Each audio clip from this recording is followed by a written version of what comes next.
Well, Dave, I think you summed it up pretty well on Tuesday when you said it's all part of the peaks and troughs that come through a league season. Call it a blip, a dip, whatever you want. I guess the big thing now is about reacting to it in the right way.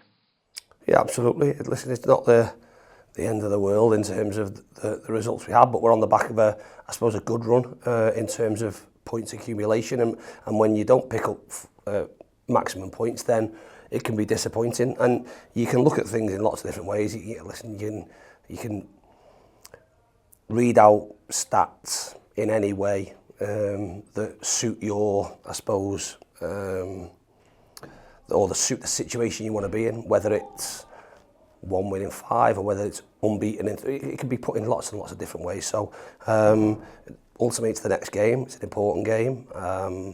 Both teams in a position to challenge, if you like, just on the periphery of those playoff places that want to sort of edge their way in. And like I say, we've had peaks and troughs in terms of points accumulation over a certain amount of games. We're in our third block of 10. The points tally that we wanted from that is still achievable. So we've got to do everything we can to make that happen. That starts by hopefully getting 3 points on Saturday.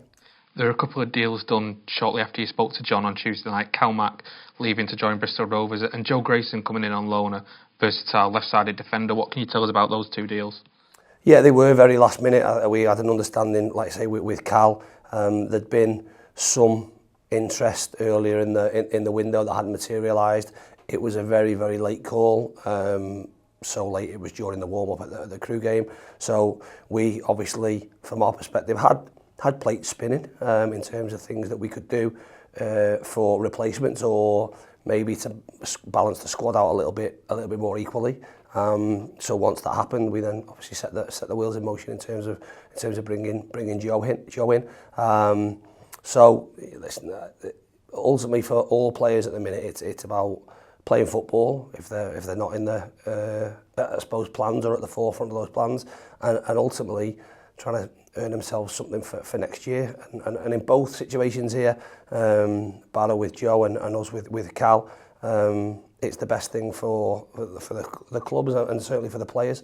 We're really looking forward to, like I say, to working with Joe, another one who has had a loan away, not played a lot of football for the past sort of 4 or 5 weeks or so. We need to get up to speed quickly, but we've got a series of games where hopefully we can do that and get him involved as quickly as possible.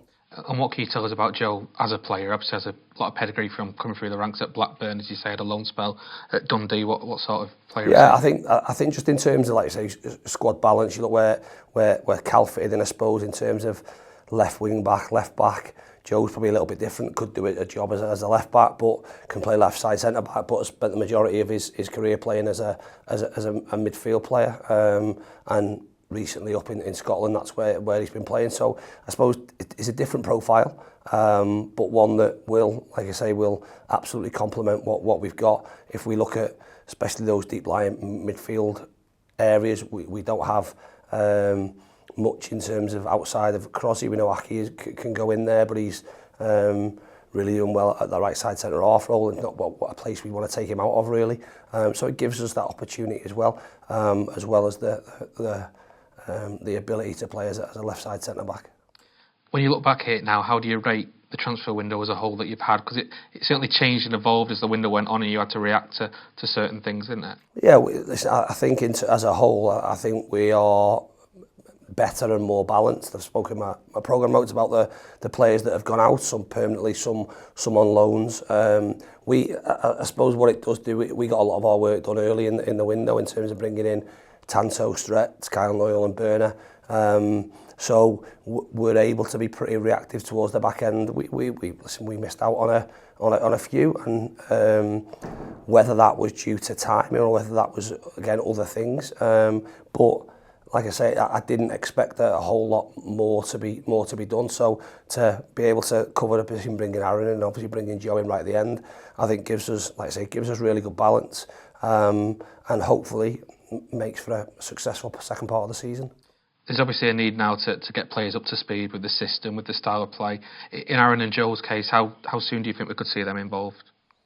I think you could see them involved pretty quickly. In terms of both of them, with the way things have worked at their clubs, haven't played a whole lot of football. We potentially have to look at things next week in terms of what we can do with them.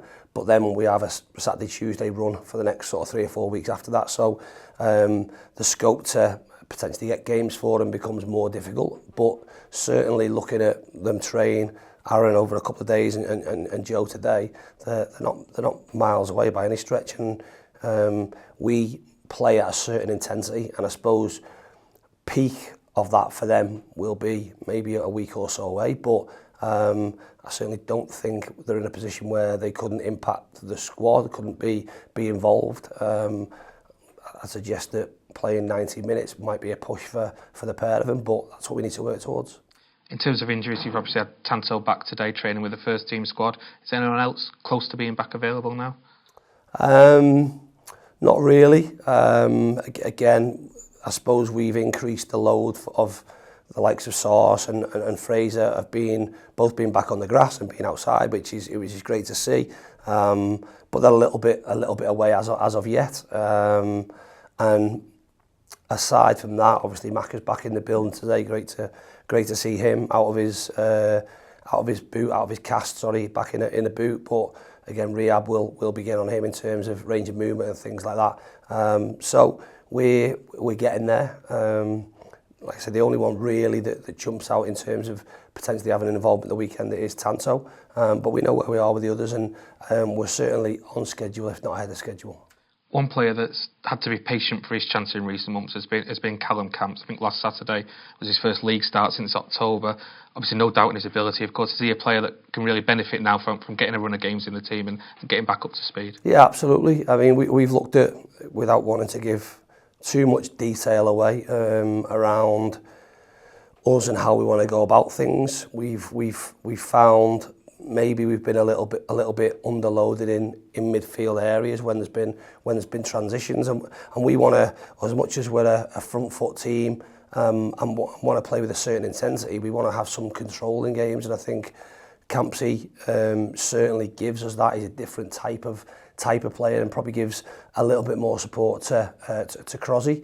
And doesn't leave him alone, if you like, in the middle of the pitch.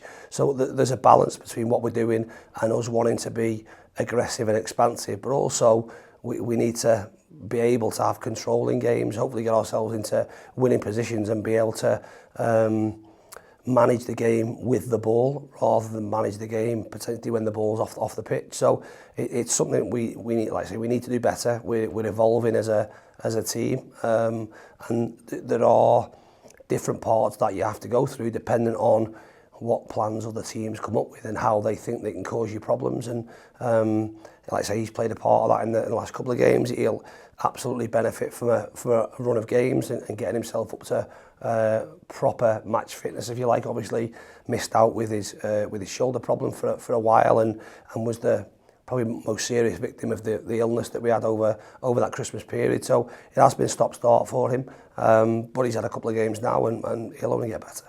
And just finally, looking ahead to Saturday, Tranmere, obviously a club that you and Clint will know all about, got that fantastic win against Leyton Orient last weekend, and I guess the one thing that stands out about them is they don't concede a lot of goals. I think they've got best defensive record outside the top two.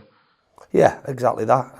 As you said, yeah, for me and Clint, a game that probably at the start of the season you always look to, because we both started our playing careers there and created sort of brilliant memories that will live with us forever. So, but in terms of the game, like I've said in the pro, they've sold their end out. I'm sure it'll be close to a complete sellout, great atmosphere. Two teams that are on the periphery of the playoffs and wanting to push themselves in. A tight game in the counter at Prenton Park. I don't envisage Saturday to be any different. They are, as you say, a team that, if you look at their record over the season, really, they win a lot of tight games. Because defensively they are strong in terms of how they go about it. What that does, it gives them I suppose the opportunity to only have to score one goal to win a game.